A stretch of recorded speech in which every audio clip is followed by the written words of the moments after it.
Saudara-saudari terkasih, apakah saudara sudah memulai hari ini dengan penuh sukacita dan punya niat untuk berbuat baik meskipun kecil? Semoga Tuhan memberkati niat baik saudara. Saya memperhatikan seseorang yang sedang bahagia sekali, biasanya dia memandang dunia ini dengan penuh antusias. Wajahnya cerah, matanya berbinar-binar, karena hatinya lagi senang. Semua yang dilihatnya, orang, alam sekitar, nampak indah, lebih indah dari biasanya. Tetapi sebaliknya, kalau seseorang lagi tidak senang hatinya, semuanya tidak ada yang menarik. Semuanya tidak membuatnya antusias. Bahkan ada orang yang biasanya menyenangkan, jadi kelihatan menyebalkan. Satu hal yang menarik yang pantas kita renungkan adalah bukan apa yang terjadi di luar yang membuat suasana hati kita berubah. Tetapi suasana hati kita lah yang membuat apa yang ada di luar berubah. Kalau lagi senang, semua yang ada di sekitar kita nampaknya menyenangkan, membuat kita antusias. Tapi kalau kita lagi susah, apa saja, siapa saja yang ada di sekitar kita tidak bisa menghibur kita. Karena itu sering terjadi. Ketika suami istri mau menyampaikan sesuatu yang cukup berat, biasanya menunggu suasana hati. Kalau suasana hatinya memungkinkan, nampaknya dia lagi senang hati, pada saat itu masuk dalam pembicaraan. Dan biasanya berhasil.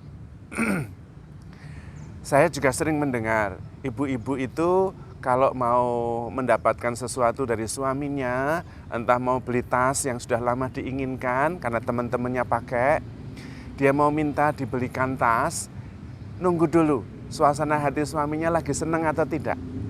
Maka seringkali memasakkan masakan kesukaan, melakukan pijitan-pijitan yang menyenangkan hati, baru kemudian ngobrol, lalu sampai akhirnya meminta sesuatu yang diinginkan dan berhasil.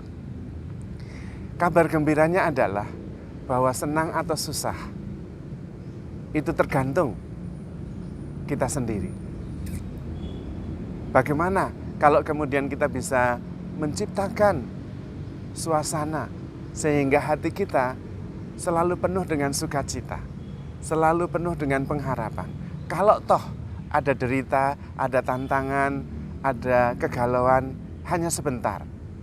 Dan kemudian bisa kembali antusias, penuh kasih dan pengharapan. Apakah bisa? Tentu bisa, karena itu ada di dalam diri kita sendiri. Menurut saya ada beberapa tips yang bisa kita laksanakan, kita manfaatkan untuk menciptakan suasana hati yang bombong, suasana hati yang gembira. Yang pertama, minimum sehari 15 menit untuk diam sejenak. Kemudian membersihkan pikiran-pikiran negatif yang sudah tidak perlu. Terutama pikiran-pikiran yang berkaitan dengan peristiwa masa lalu. Itu sudah tidak ada gunanya, hanya memenuhi pikiran saja. Seperti kamar, itu ada begitu banyak barang, rasanya sumpek. Setiap hari kalau bisa barang-barang yang tidak perlu itu keluar dari kamar. Supaya di kamar itu hanya ada tempat tidur yang bersih dan baik, ada tempat minum, dan kemudian ada musik yang tenang. Cukup itu, yang lain tidak penting. Sama dengan pikiran kita, 10 menit sampai 15 menit setiap pagi, mulai lemparkan itu. Let go semua pikiran tentang masa lalu, karena sudah tidak ada yang penting. Sudah lewat. Dan ternyata banyak sekali. Banyak sekali pikiran-pikiran yang ternyata itu masalah yang sudah lalu, tapi masih dibawa terus. Sakit hati sama orang, alah sudah lewat, dibawa terus. Orangnya juga mungkin sudah tidak ingat, atau tidak merasa sama sekali. Ngapain dibawa terus? Tersinggung, kepikiran, biasanya itu sudah lewat. Let them go, biarkan saja, lepaskan saja. Nah, itu pagi-pagi sudah lega itu. Kalau bisa 10 menit sampai 15 menit melemparkan semua keluar dari pikiran kita, otak kita. Kemudian yang kedua adalah mengisi hati kita dengan cinta kasih dan compassion, belas kasih. Karena cinta kasih dan compassion itu menyingkirkan rasa takut dan rasa khawatir. Kalau orang yang penuh kasih dan penuh belas kasih kepada sesama, kepada Tuhan, kepada semesta, tidak bisa sekaligus khawatir. Dan ternyata banyak hal yang kita khawatirkan, yang hanya bisa dikalahkan dengan hati yang penuh kasih. Buktinya itu tadi, kalau lagi senang, lagi penuh kasih, tidak khawatir apa-apa. Semuanya kelihatan indah.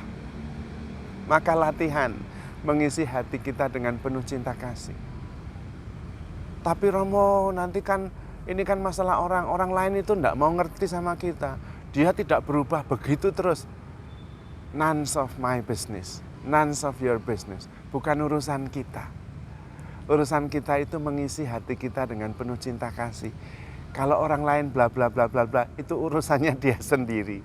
Yang penting pikiran kita jernih, lega, kemudian hati kita penuh cinta kasih. Maka kekhawatiran bisa hilang, ketakutan juga bisa hilang.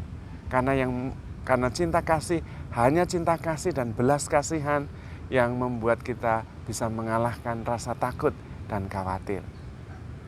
Nah, melepaskan pikiran dari yang tidak perlu, yang hanya nyumpek-nyumpeki membuat pikiran muyak, bersihkan saja. Dan kemudian mengisi hati dengan cinta kasih. Dan kemudian juga yang paling penting adalah dekat dengan Tuhan. Berdoa. Doanya adalah doa pasrah. Tuhan, saya hari ini tidak mau berpikir banyak. Semuanya saya kerjakan, saya berikan, saya serahkan kepadamu. Saya akan melakukan yang terbaik. Dan Engkau pasti tahu, saya punya niat baik, melakukan yang terbaik. Engkau pasti menolong. Sisanya saya tidak tahu, Engkau lebih tahu, Engkau yang akan mengatur. Yang bisa saya lakukan adalah melakukan yang terbaik yang saya bisa. Sisanya monggo, I trust you. Wah, aman sekali itu. Seharian kita bisa lebih tenang. Karena kita dekat dengan Tuhan, punya kepasrahan kepada Tuhan sendiri. Jadi yang pertama, kita mempunyai saat hening 10-15 menit untuk membersihkan pikiran kita. Yang kedua, mengisi hati kita dengan cinta kasih. Yang ketiga, pasrah kepada Tuhan dalam doa. Melakukan yang terbaik yang kita bisa. Itu saja. Kemudian yang keempat, tanya. Ketika mengkhawatirkan sesuatu, ketika memikirkan sesuatu, mencemaskan sesuatu, tanya. Saya bisa apa untuk apa yang saya pikirkan ini? Apakah saya bisa melakukan sesuatu? Kalau bisa melakukan sesuatu, lakukan dan tidak usah berpikir lagi. Kalau tidak bisa, tidak usah berpikir sesuatu. Tidak bisa memikirkannya. Tidak bisa apa-apa. Maka kemudian kita menjadi lebih bebas. Contohnya, tentang COVID ini, pandemi COVID, yang tidak selesai-selesai. Apa yang bisa kita lakukan? Menjaga diri dengan masker. Sering mencuci tangan dengan sabun. Sering membersihkan diri dengan sabun. Selebihnya terserah Tuhan. Yang bisa saya lakukan, saya lakukan.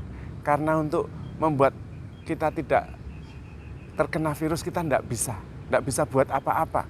Lah virusnya kecil sekali, kita nggak lihat, tidak bisa menghindar. Yang bisa ya kita menutupi diri kita sendiri, melindungi diri kita sendiri. Kalau terkena, ayo wes, kita sudah melindungi diri kita. Maka kita setiap mengalami sesuatu yang menyita pikiran, membuat kita khawatir, takut, tanyakan. Apakah saya bisa berbuat sesuatu atas apa yang saya takutkan ini? Kalau bisa, lakukan saja. Itu membuat kita lebih tenang. Kalau tidak bisa buat apa-apa, ya sudah, tidak usah khawatir juga. Lawang tidak bisa buat apa-apa. Dan karena itu kemudian kita menjadi lebih sederhana. Pikiran lebih jernih, lega, hati penuh cinta kasih, lebih dekat dengan Tuhan, percaya, dan melakukan sesuatu yang bisa, yang terbaik yang kita bisa. Dan itu bisa melindungi dan menjaga kita. Maka kita bisa lebih damai, lebih tenang, lebih penuh sukacita. Efeknya besar. Kita melihat segala-galanya menjadi lebih indah, kita menjadi lebih antusias, dan menjalani hidup lebih ringan. Ayo, siapa yang masih banyak pikiran, coba dibersihkan, karena kebanyakan itu mengenai yang sudah lewat. Biarkan saja, lepaskan saja. Sudah lewat kok masih dibawa-bawa, tidak ada gunanya. Dan mohon rahmat Tuhan, supaya hati penuh cinta kasih. Karena memang kita begitu dicintai oleh Tuhan. Maka handle yourself with care, because you are loved. Tuhan memberkati.